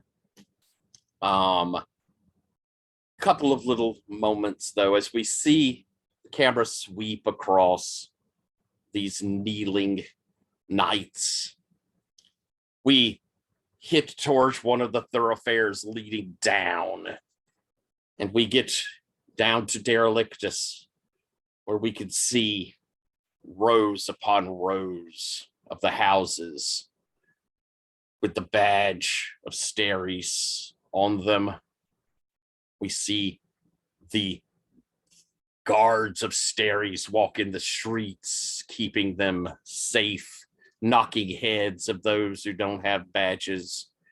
And as it passes through, we see Simeon amongst them.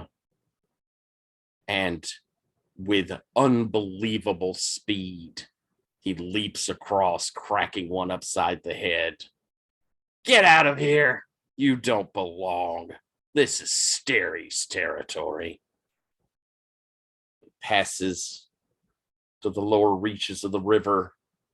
It moves up one of the great shafts, up towards the top of Spire, where we see council meeting together in the great chamber. And we see one of the Alfir say, and we will welcome our representative of the Drow. Come in. And motions over towards the doorway, where with a bit of pomp and, swishing in, we see, Keslin Steres step in and move over to one of the seats and sit down. And then, moving out of the chamber, out through one of the high windows of Spire, we look and see the river heading out across the countryside, and we see a small boat ship, moving its way up the river. And as we come down towards it, it reaches dock. We see the enormous form of Goliset as he gives a hand to help Finara up from the below of the ship, and says, Your Majesty, we're home.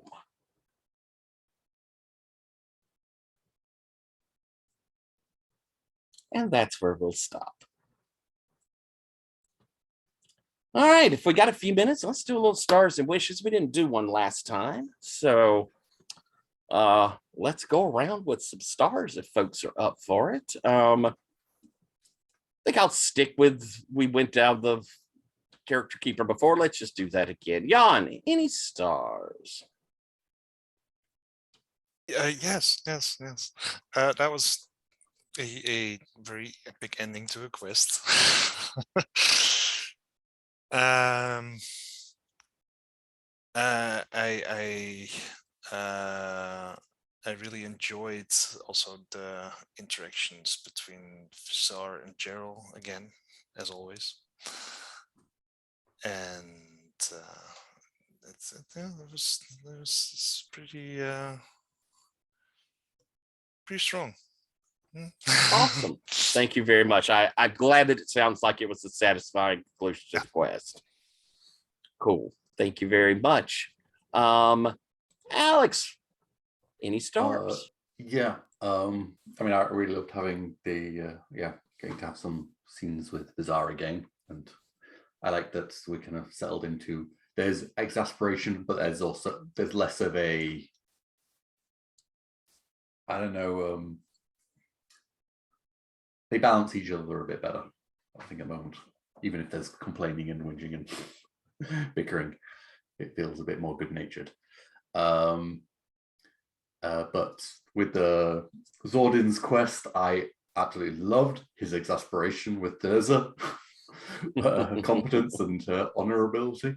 I love that, and that also that touch of handing the saint the ticket. I just love that. Like, it felt like he's just going to fade away into nothing, but then it's like it adds that little bit of hope. Like, okay, you've learned your lesson. Go and have a new life with a bit of hope, or something, wherever it leads him. Awesome. Thank you very much. Rich, any stars? Yes, I really enjoyed all of the storytelling with Zordon and the Saint. The revelation of his tragic history seems very Spire and perfectly fitting. And Zordon rising up at the end to take up the sword was just great. Like, way better than a long drawn out fight sequence. This was way better. I really enjoyed it. Bizarre as the Elfir and that accent being that you're throwing in, really good. Like, I liked that a lot. You're good at being weird. Congrats, I think. And Gerald's like, spill something on this person. I just love that. That was a great moment. Tyler, you did a great job of pulling us back into the world of Spire. This was a brilliant session. I wish Jen could have been here. I would have loved to have seen what she contributed. Awesome. Thank you very much. And Sabine, any stars? Yeah, sure. Stars. No, sorry. Lots of stars to Zordon and the end of his quest and the giving away of the ticket. That was really nice. And also that little scene with Durza, and you're annoying, but it's in a good way. I really like that. And knighting her. That felt about right for the first act of a Grandmaster. Well done. I also loved Aramit's saying, "Hey, I have to preach now. We have to do something. We have to stand up and we have to bring the community together." That was very Aramit's, but he's stepping up as a community leader, and I really like to see that. And stars to Gerald for that scene, for that double take he took when Bizarre asked him, "Yeah, if it's so dangerous, why don't you leave?" And then he realized, okay, maybe we're both ministry agents actually, and this might be better to work together. So yeah, I love that. And stars to that pompous ass Alfir, who's really terrible. It was really terrible. Thank you, Tyler. Felt good to have Bizarre stab him.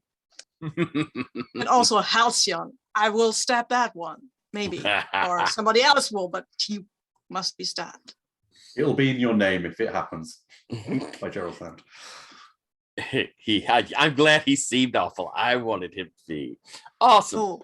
And also, sorry, I forgot the star for Simeon. the father. That was a nice scene because Vizar is not ready to forgive him. But yeah, That I was a like that pretty one. scene. Yeah, Big that was stars good. there all around. I really liked everything we did. I liked seeing your father in there, Bizarre, and I like that interplay. Aramit's, I'm agreeing, echoing that I think it's really cool to see Aramit's rallying the neighborhoods, being this center point that will be the resistance, and that's really good, really solid. Gerald, always awesome to watch you at work. It's always so cool to see just what a badass Gerald is. Really nice. And Jan, I enjoyed that that questing bit. I felt really good about it. So and it was all because you leaned in and made it so rich and full, and it was just beautifully done. Good role play.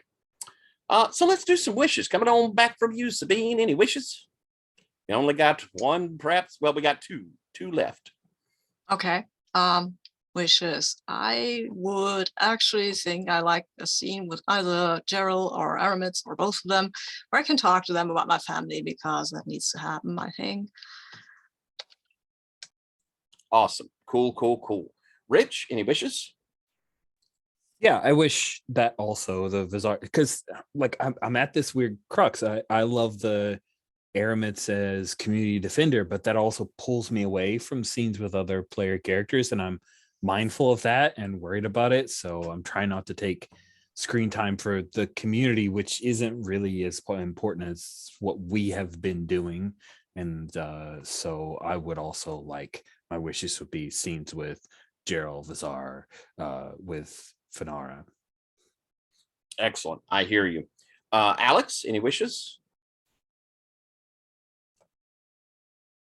You are muted by love. Yes. I mean, it's going to happen anyway, but I will state that having Finara back, and I totally forgot that she bought she purchased the title of head of the series, the rightful head of the series. I want to see how that goes. I want to facilitate that. Awesome. Excellent. Thank you very much. And Jan, any wishes? I wish I would have had a little bit more time with Aramis. That would have been like I wanted to have a bit of that friendship, and like we had a bit, but it's like I want a little bit more. And I definitely look forward to, like, now that Sordin is not doing off his own stupid quests that takes him away from all the other action. I'm looking forward to have him join in with other people's adventures. Cool. I want next time around for us, I think I'm going to try and format it in a little bit of, we're going to have characters with characters, and then maybe we can flash back in those scenes to stuff that's happening outside, like your other machinations, so that we have lots of opportunity for y'all to be together to converse about things, and we can drive the bigger story through. They've already sort of happened. It could be that, Aramit's talking with Sordin about what the last, them each other, and then part of that is what's happened with the community, or Gerald and Vizar having a moment together, and part of the construct of that is something that's going on in the politics. Have it where it's still very personal. And of course, looking forward to having Jen back. I'm very excited. I know we won't have you, Alex, so I use you as an example, but we will. I still want us to keep very personal stories, and I'm really looking forward to finding out what Finara is going to do with the master sliver there, the the sliver to rule, the one sliver to rule them all. Hope y'all enjoyed it. I had a blast, and we are coming up on the penultimate of our sessions next time, and then driving to finale. I will turn it back over to you, Rich. Thank you, Tyler. Thanks everybody for watching. Ooh, this is it. It's palpable. It's going to be a big, epic ending, probably tragic in some spaces, but hopefully a little bit of happiness too. We'll see. Thank you so much, Tyler, for running the game. Thanks everybody for watching, and we'll see you in a week.